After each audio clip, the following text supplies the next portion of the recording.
So it's a long time we spent together in all the most extraordinary circumstances, from, lousy rooms to great rooms. John Lennon era más que un simple músico. Era un ícono cultural, una voz por la paz y miembro de los legendarios Beatles. Su trágico asesinato en 1980 sorprendió al mundo y fue enterrado, dejando atrás un legado que continúa influyendo en la música y la cultura hasta el día de hoy. Durante 40 años, su lugar de descanso final permaneció intacto, convirtiéndose en un lugar de peregrinación para los aficionados de todo el mundo. Pero recientemente, se tomó la decisión inesperada de abrir la tumba de John Lennon, y lo que encontraron en su interior estaba más allá de la imaginación más salvaje. Pero antes de entrar en detalles, ¿amas a John Lennon? Comenta uno para demostrarnos que eres fan suyo. Entonces, ¿qué encontraron exactamente? No lo creerás, así que entremos en ello. Antes de profundizar en los complejos detalles y la naturaleza de lo que se encontró en la tumba de John Lennon y la historia detrás de su muerte, comencemos esta historia como comienzan la mayoría de las historias. Todo comenzó en 1940 cuando John Winston Lennon nació el 9 de octubre en Liverpool, Merseyside, Inglaterra, durante un ataque aéreo alemán en la Segunda Guerra Mundial. Como si la guerra hubiera dejado una brecha imborrable. Cuando tenía 4 años, los padres de Lennon se separaron y él terminó viviendo con su tía Mimi. El padre de Lennon era un marinero mercante. No estuvo presente en el nacimiento de su hijo y no lo vio mucho cuando era joven. La madre de Lennon, Julia, se volvió a casar, pero los visitaba a él y a Mimi con regularidad. Ella le enseñó a Lennon a tocar el banjo y el piano y compró su primera guitarra, iniciando un viaje legendario. La tragedia ocurrió justo cuando comenzaba a experimentar algo de alegría en su vida. En julio de 1958, Lennon quedó absolutamente incrédulo después de que Julia muriera cuando fue atropellada por un automóvil conducido por un oficial de policía que no estaba de servicio. Una de las experiencias más devastadoras de su vida fue el fallecimiento de su amada. Era un joven al que le gustaba hacer bromas y meterse en problemas. John Lennon era un bromista. Le encantaba pintar personajes grotescos y lisiados cuando era un niño pequeño y cuando era un adulto joven. A pesar de que Lennon no obtuvo calificaciones sobresalientes en la escuela, su maestro creía que podría asistir a una escuela de arte para su educación universitaria debido a su habilidad creativa. Sin embargo, en ese momento ocurrió algo que alteró por completo su vida. Entonces, ¿qué ocurrió? Bueno, averigüémoslo. Cuando se formaron los Beatles por primera vez. De la misma manera que muchas personalidades icónicas han sido influenciadas por alguien o algo, fue el meteórico ascenso de Elvis Presley a la prominencia en la escena de la música rock lo que impulsó a John Lennon, que entonces tenía 16 años, a formar una banda de skiffle, llamado Quarrymen, que lleva el nombre de la escuela a la que asistía. Fue el 6 de julio de 1957, en una fiesta en la iglesia, que John Lennon conoció a Paul McCartney. Poco después, extendió una invitación a McCartney para que se convirtiera en miembro de la banda, y los dos finalmente establecieron una de las relaciones de composición más fructíferas en los anales de la historia de la música. Al año siguiente, McCartney fue quien presentó a George Harrison y John Lennon. Harrison, junto con su amigo Stuart Sutcliffe, que había sido estudiante en la Facultad de Arte, se unieron a la banda de John Lennon. En 1960, la banda, que llevaba mucho tiempo necesitando un baterista, finalmente decidió contratar a Pete Best. En 1958, grabaron su grabación debut, que era una versión de la canción de Buddy Holly, That'll Be the Day. De hecho, la decisión de la banda de cambiar su nombre fue influenciada por la banda de Holly, que se llamaba Crickets. Más tarde, Lennon bromearía diciendo que tuvo una visión cuando tenía 12 años, en la que un tipo llegaba sobre un pastel en llamas y les decía, «A partir de hoy, seréis los Beatles con una A». La visión de Lennon ocurrió cuando tenía 12 años. A partir de ese momento comenzó la narración. En 1961, Brian Epstein fue quien descubrió a los Beatles en el Cavern Club de Liverpool, donde actuaban habitualmente hasta ese momento. En su nuevo rol como manager, Epstein logró negociar un contrato discográfico con EMI. La banda lanzó su canción debut, titulada Love Me Do, en octubre de 1962. Desde entonces, Agregaron a Ringo Starr como su nuevo baterista y George Martin ha sido su productor. En su punto más alto en las listas británicas, alcanzó el puesto 17. El segundo sencillo que lanzó la banda, titulado Why Please Me, fue escrito por John Lennon. La canción fue influenciada principalmente por Roy Orbison, pero también fue impulsada por la obsesión de Lennon con el juego de palabras en la famosa letra de Bing Crosby. Oh, por favor, presta tus pequeñas orejas a mi favor, que fueron tomadas de la canción Por favor, los Beatles, por favor, Please Me, que encabezó muchas listas en el Reino Unido. Con el lanzamiento de mega éxitos como She Loves You y I Want to Hold Your Hand, los Beatles ascendieron a la posición de ser la banda más popular del Reino Unido. Los Beatles fueron la primera banda británica en lograr un éxito generalizado en los Estados Unidos, comenzando con su actuación en The Ed Sullivan Show el 9 de febrero de 1964. Este fue el comienzo de su meteórico ascenso a la fama en los Estados Unidos. La invasión británica de bandas de rock en Estados Unidos, en la que también estaban The Rolling Stones y The Kings, se vio impulsada por el fenómeno conocido como Beatlemanía. Después de aparecer en Sullivan, los Beatles regresaron al Reino Unido en 1964 para rodar su primera película, titulada A Hard Day's Night, y continuar con los preparativos de su primera gira alrededor del mundo. Fue en 1965 cuando se estrenó la segunda película de los Beatles, titulada Help. Durante el mes de junio de ese año, la reina Isabel II hizo el anuncio de que los Beatles serían incluidos en la Orden del Imperio Británico. Durante su actuación en el Shea Stadium de la ciudad de Nueva York, en agosto de 1965, el cuarteto estableció un nuevo récord de concierto con el mayor público en la historia de la música al actuar frente a 55.600 fans. Rubber Soul, el álbum revolucionario de la banda, se produjo tras el regreso de los Beatles a Inglaterra en 1965. Rubber Soul se destaca por ir más allá de las canciones de amor y las fórmulas pop por las que la banda había sido conocida anteriormente. Por otro lado, como todo lo que tiene un comienzo, el atractivo de la Beatlemanía había comenzado a disminuir en el año 1966. Se dijo que los miembros de la banda habían ignorado a la familia presidencial de Filipinas, que puso en peligro sus vidas a causa de las acusaciones. Luego, la afirmación de John Lennon de que la banda era más popular que Jesús en ese momento provocó denuncias y hogueras discográficas en la región del Bible Belt de Estados Unidos. Tras un concierto que tuvo lugar en el Candlestick Park de San Francisco, el 29 de agosto de 1966, los Beatles decidieron cancelar su gira.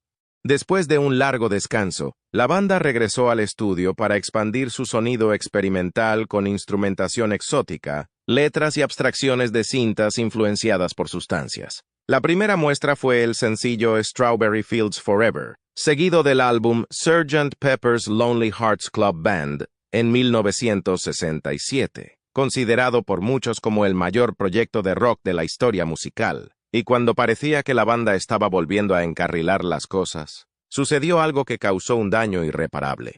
Entonces, ¿qué pasó realmente con los Beatles? Los Beatles sufrieron un duro golpe cuando Epstein murió de una sobredosis accidental de pastillas para dormir el 27 de agosto de 1967. Conmocionados por la muerte de Epstein, los Beatles se retiraron bajo el liderazgo de McCartney en el otoño y filmaron Magical Mystery Tour. Si bien la película fue criticada, el álbum de la banda sonora contenía I Am the Walrus de Lennon, el trabajo más críptico del grupo hasta el momento. Magical Mystery Tour no logró mucho éxito comercial, y los Beatles se retiraron a la meditación trascendental y al Maharishi Mahesh Yogi, que los llevó a la India durante 2 meses a principios de 1968. Su siguiente esfuerzo, Apple Corps Limited, estuvo plagado de mala gestión. Ese julio, el grupo se enfrentó a su última multitud notablemente histérica en el estreno de su película Yellow Submarine. En noviembre de 1968, el álbum doble de los Beatles, The Beatles, también conocido como The White Album, mostró sus direcciones divergentes. En ese momento, la asociación artística de Lennon con su segunda esposa, había comenzado a causar serias tensiones dentro del grupo. Lennon y Ono inventaron una forma de protesta por la paz al quedarse en la cama mientras los filman y entrevistaron. Y su sencillo Give Peace a Chance, en 1969, grabado bajo el nombre The Plastic Ono Band, se convirtió en una especie de himno nacional para los pacifistas. Lennon dejó los Beatles en septiembre de 1969, justo después de que el grupo terminara de grabar Abbey Road. La noticia de la ruptura se mantuvo en secreto hasta que McCartney anunció su marcha en abril de 1970, un mes antes de que la banda lanzara Let It Be, grabado justo antes de Abbey Road. Carrera en solitario. Imagine Album.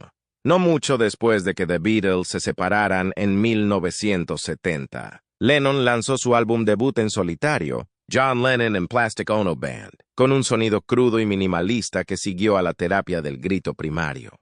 Siguió ese proyecto con Imagine D, el más exitoso comercialmente y aclamado por la crítica de todos los esfuerzos de Lennon posteriores a los Beatles. La canción principal fue posteriormente nombrada número 3 en la lista de las mejores canciones de todos los tiempos de la revista Rolling Stone, La paz y el amor. Sin embargo, no siempre estuvieron en la agenda de Lennon.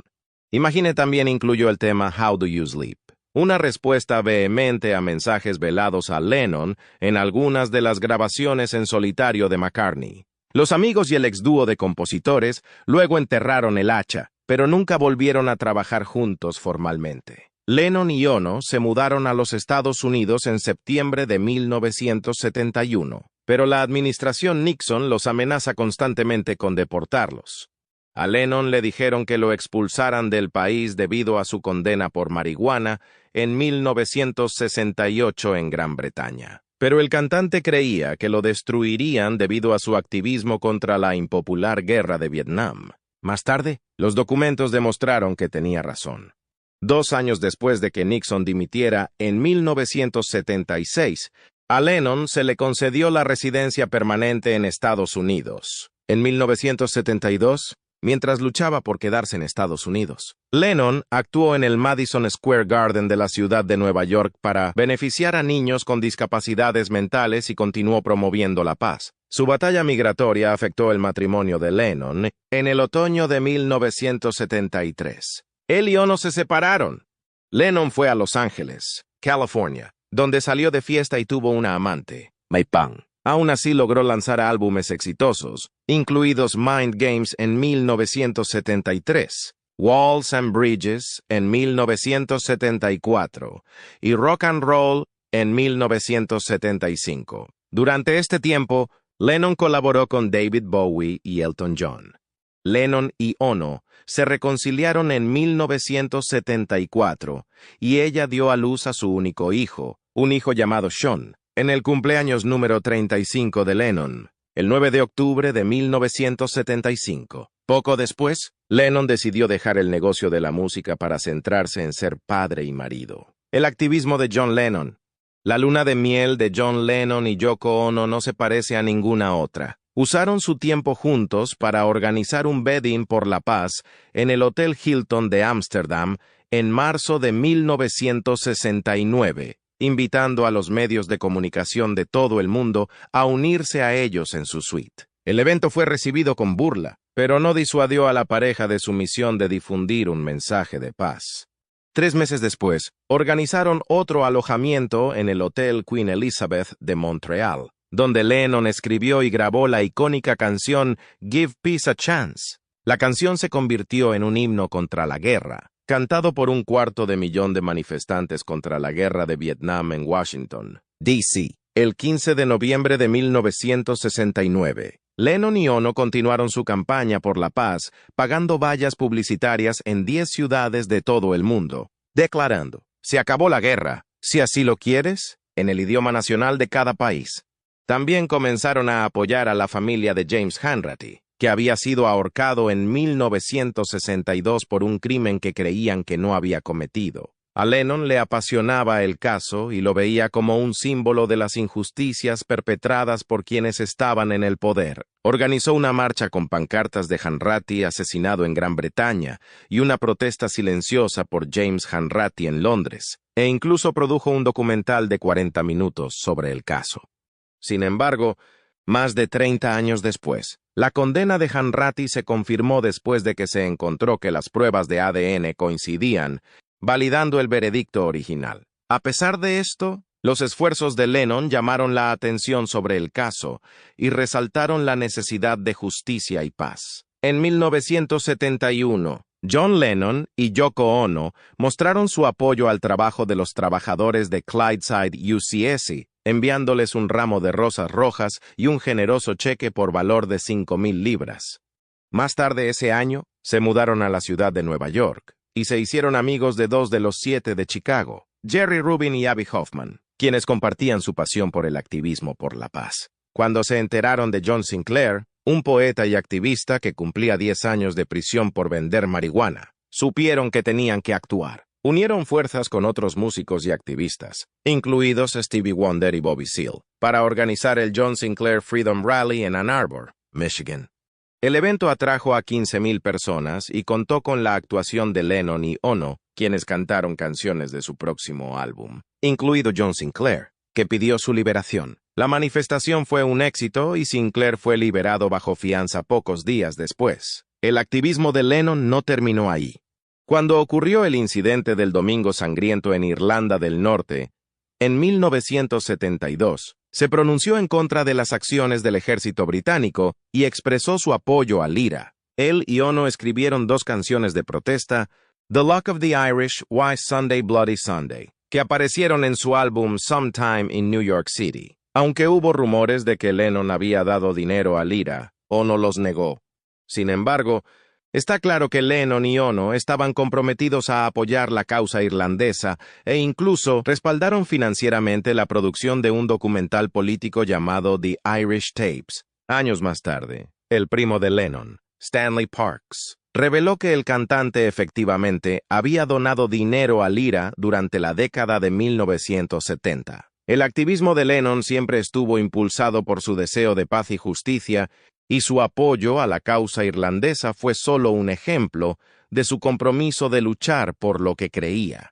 Y aquí viene la parte más curiosa de esta historia. ¿Cómo murió John Lennon? ¿Y cuál es la historia detrás de su prematura muerte? La historia detrás de la trágica muerte de John Lennon. La noche del 8 de diciembre de 1980, el músico inglés John Lennon, ex miembro de los Beatles, fue herido de muerte a tiros en el Arco del Dakota, su residencia en la ciudad de Nueva York. El asesino, Mark David Chapman, era un fanático estadounidense de los Beatles que estaba envidioso y enfurecido por el estilo de vida de Lennon, junto con su comentario de 1966 de que los Beatles eran más populares que Jesús. Chapman dijo que se inspiró en el personaje ficticio Holden Caulfield de la novela de Jean T. Salinger, el guardián entre el centeno, un falso asesino que detesta la hipocresía. El 8 de diciembre de 1980 fue un día que cambiaría el mundo para siempre. Mark Chapman había estado planeando su siniestro acto durante meses, esperando pacientemente el momento perfecto para atacar. Esa mañana, esperó afuera del edificio de apartamentos Dakota John Lennon en la ciudad de Nueva York, armado con un revólver especial, 38 y una copia del último álbum de Lennon, Double Fantasy. El destino quiso que Lennon saliera del edificio esa noche, firmando el álbum de Chapman antes de dirigirse a una sesión de grabación. Más tarde esa noche, Lennon y su esposa, Yoko Ono, regresaron al Dakota para darle las buenas noches a su hijo antes de una cita nocturna espontánea. Fue entonces cuando Chapman hizo su movimiento, disparando 5 balas de punta hueca a Lennon mientras se acercaba a la entrada. 4 de las balas dieron en el blanco y alcanzaron a Lennon en la espalda. Lennon fue trasladado de urgencia al Hospital Roosevelt en un coche de policía, pero ya era demasiado tarde. El daño causado por las balas y la cantidad de sangre que perdió resultó ser demasiado para repararlo. Fue declarado muerto a su llegada pocos minutos después de las 23:00 horas, y su vida se vio truncada con solo 40 años. La parte más preocupante de esta historia fue que el asesino de John Lennon, Chapman. Permaneció en el lugar, leyendo tranquilamente El Guardián entre el centeno hasta que llegó la policía para arrestarlo. La noticia del asesinato de Lennon conmocionó a todo el mundo, provocando un gran dolor tanto en los fans como en los compañeros músicos. Multitudes se reunieron frente al Hospital Roosevelt en Dakota, lamentando la pérdida de una leyenda musical. En los días siguientes, Lennon fue incinerado en el cementerio Ferncliff, y Yoko Ono solicitó un momento de silencio mundial en lugar de un funeral. Chapman, por su parte, se declaró culpable del delito y fue condenado a entre 20 años y cadena perpetua. A pesar de ser elegible para libertad condicional desde el año 2000, se le ha negado la libertad 13 veces. Las consecuencias, un dolor abrumador. El 14 de diciembre de 1980, millones de personas en todo el mundo guardaron un conmovedor momento de silencio, honrando la memoria de John Lennon a petición de Yoko Ono. En Liverpool, la ciudad natal de Lennon, 0 personas se reunieron para presentar sus respetos, mientras que más de 225 personas se congregaron en el Naumburg Bandshell de Central Park, a tiro de piedra del lugar del trágico tiroteo. Durante 10 minutos, todas las estaciones de radio de la ciudad de Nueva York guardaron silencio, un testimonio del profundo impacto de la pérdida de Lennon. El dolor era palpable y, trágicamente, al menos 3 fanáticos de los Beatles se sintieron abrumados por la desesperación y se quitaron la vida. Ono, conmovido por la emoción, hizo un sincero llamamiento a los fans, instándolos a no ceder ante la oscuridad. En las semanas siguientes, Ono expresó su gratitud a los millones que lloraron el fallecimiento de Lennon a través de una carta abierta de página completa en el New York Times y el Washington Post. La carta, titulada Ingratitude, buscaba encontrar formas de conmemorar la vida de Lennon y ofrecer apoyo a ella y a su hijo, Sean. Mientras tanto, Double Fantasy, el álbum que Lennon y Ono habían lanzado solo 3 semanas antes de su asesinato, experimentó un aumento en popularidad, convirtiéndose en un éxito comercial mundial y ganando el premio Grammy de 1981 al álbum del año.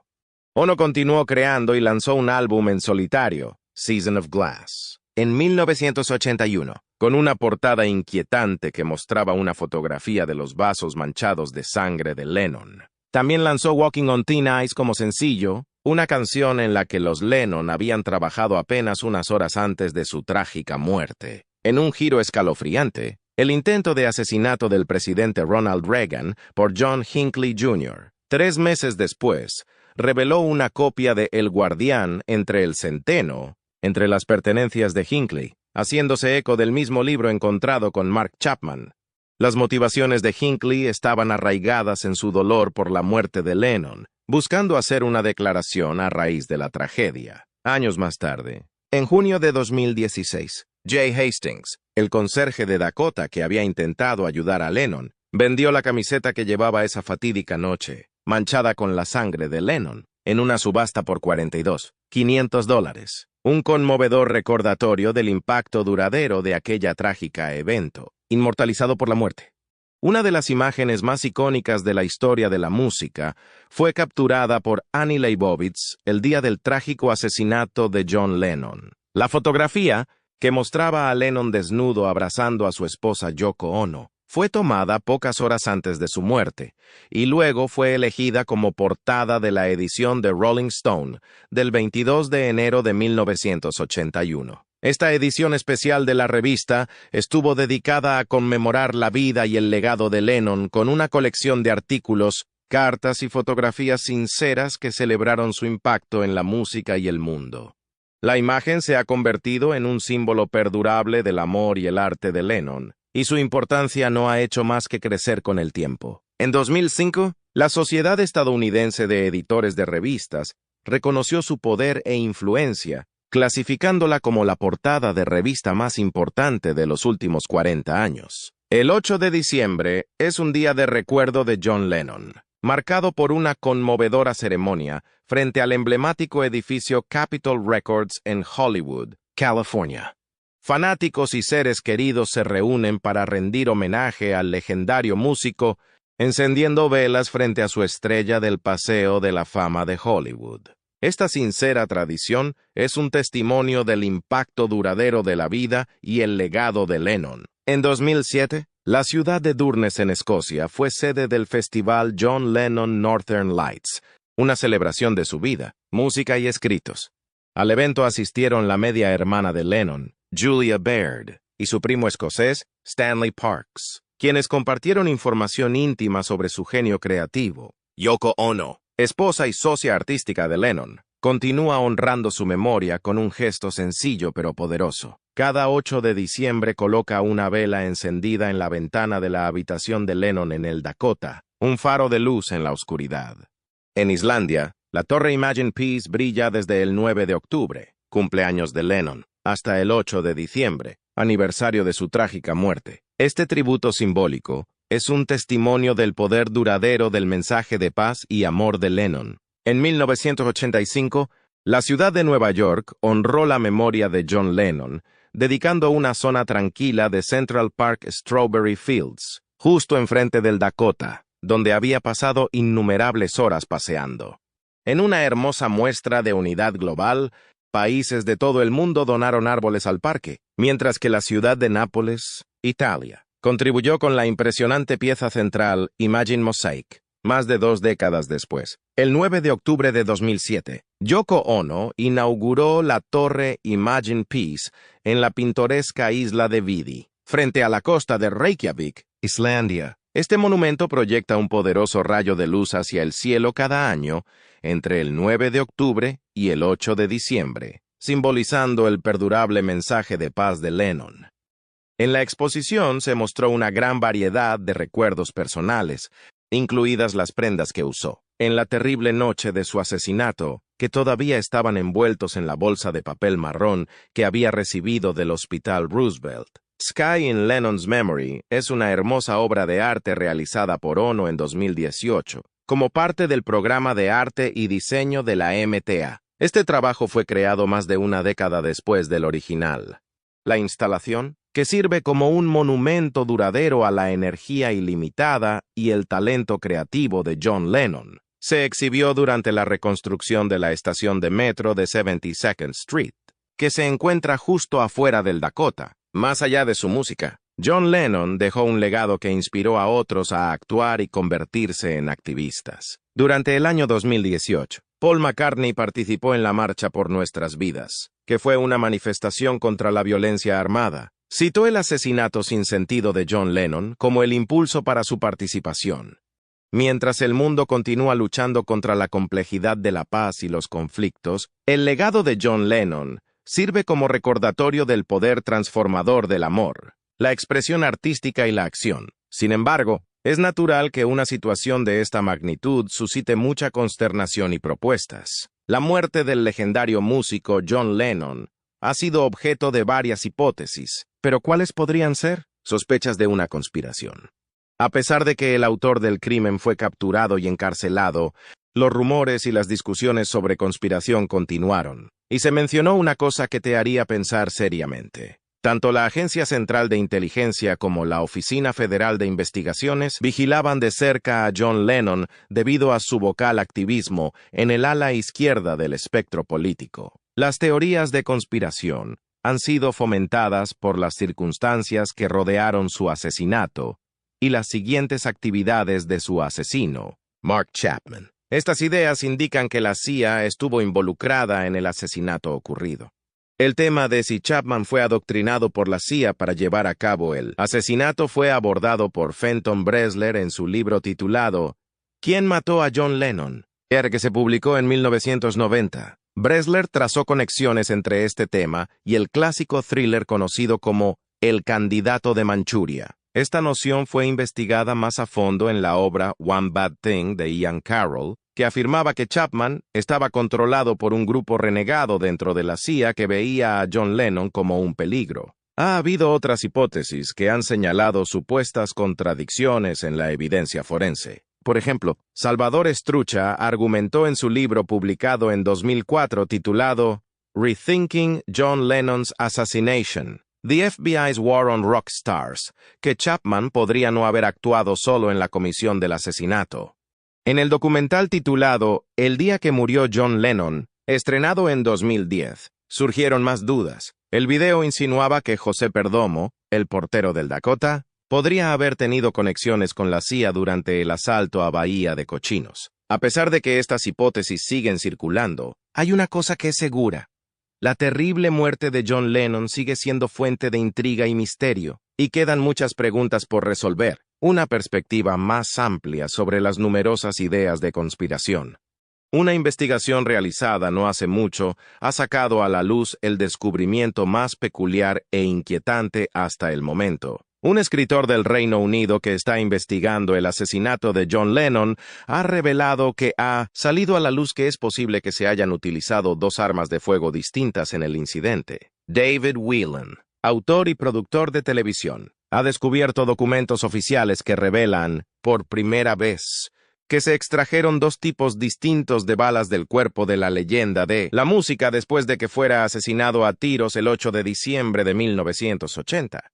Whelan opina que un segundo pistolero pudo haber estado involucrado en el asesinato de John Lennon y, más recientemente, ha descubierto nuevas pruebas convincentes que dan credibilidad a su línea de razonamiento. Mail Online declaró en abril que Whelan ya había encontrado un tesoro de documentos intrigantes relacionados con el asesinato que ocurrió cuando John Lennon y su esposa, Yoko Ono, regresaban a su casa en el edificio Dakota, con vista a Central Park en Ciudad de Nueva York. Una serie de sorprendentes contradicciones han salido a la luz como resultado de la investigación de 3 años del señor Whelan sobre el asesinato. Una de estas anomalías es la acusación de que los investigadores pueden haber entendido mal fundamentalmente cómo ocurrió el tiroteo.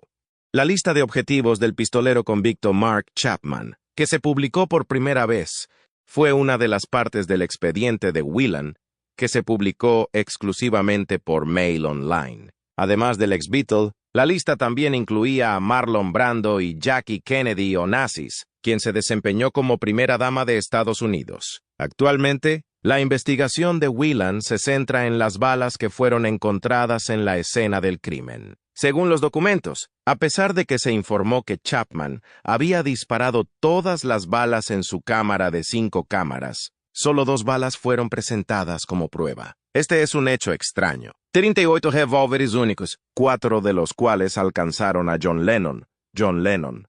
El paradero desconocido de las 3 balas desaparecidas es un misterio. Según el señor Whelan, las 2 balas que se recuperaron del cuerpo de John Lennon durante la autopsia tienen cada una su propio conjunto de preguntas fascinantes que responder. Esto se debe al hecho de que están marcados como de distintos tipos. Uno está designado en un boleto de la morgue de Nueva York, donde se guardaba el cuerpo de John Lennon como una bala SWC calibre 1.38. SWC es una abreviatura de Semi-Wad Cutter o bala de punta hueca, y está destinada a extenderse cuando entra en contacto con un objetivo estacionario. Aparte de eso, se describe simplemente como una bala de plomo con calibre 1.38. En una entrevista con Mail Online, el señor Whelan presentó sus observaciones y afirmó que, aunque es muy improbable, no es imposible que un solo revólver pueda contener muchos tipos de munición. Se le informó que Mark Chapman había dicho repetidamente que había utilizado balas cortantes de punta hueca y que tenía experiencia previa trabajando como guardia de seguridad, lo que incluía estar familiarizado con armas de fuego y municiones. Su énfasis se puso en el hecho de que el hallazgo de varios tipos de balas dentro del cuerpo de John Lennon es una información importante. Según sus especulaciones, esta podría ser una de las razones por las que las autoridades no han hecho públicos los resultados de la autopsia de John Lennon. Esto se debe a que las autoridades han respetado los deseos de la familia de Lennon de hacer de la autopsia un asunto privado, sobre la base de su opinión de que un segundo pistolero participó en la muerte de John Lennon. Considera que la existencia de diferentes tipos de balas da credibilidad a su afirmación. En la versión de los hechos aceptada por los tribunales, la fiscalía afirmó que Chapman, un solitario y problemático, esperó a Lennon y le disparó 5 veces, 4 de las cuales alcanzaron a su víctima en la espalda. Sin embargo, parece que esto está plagado de inconsistencias en este momento. En cambio, Los testigos que testificaron a favor de Whelan creen que la grabación oficial del incidente puede haber sido completamente inexacta, ya que las balas fatales se dispararon al pecho de Lennon en lugar de a su espalda. John Lennon fue cruelmente arrebatado a las personas que lo amaban, dejando atrás un legado que continúa inspirando y resonando entre generaciones de fanáticos de la música en todo el mundo. Si bien siguen circulando varias hipótesis, está claro que John Lennon fue arrebatado a quienes lo amaban. El mensaje de amor y paz de Lennon es ahora tan vital como lo era cuando lo entregó por primera vez, incluso en una sociedad que a veces está plagada de conflictos y discordias. Es a través de su música y su defensa que ha manifestado su visión de un mundo mejor, que actúa como un faro guía, instándonos a luchar por una existencia más pacífica y compasiva. ¿Qué opinas del impactante descubrimiento en la tumba de John Lennon? ¿Podrían estos artefactos cambiar la forma en que vemos al legendario músico o hay algo más en esta historia? Comparte tus pensamientos en los comentarios a continuación. Y si disfrutaste este video, asegúrate de darle me gusta, suscribirte y hacer sonar la campana de notificación para nunca perderte las últimas actualizaciones. Además, haga clic en el siguiente video que se muestra en su pantalla. Gracias por mirar y nos vemos en el próximo.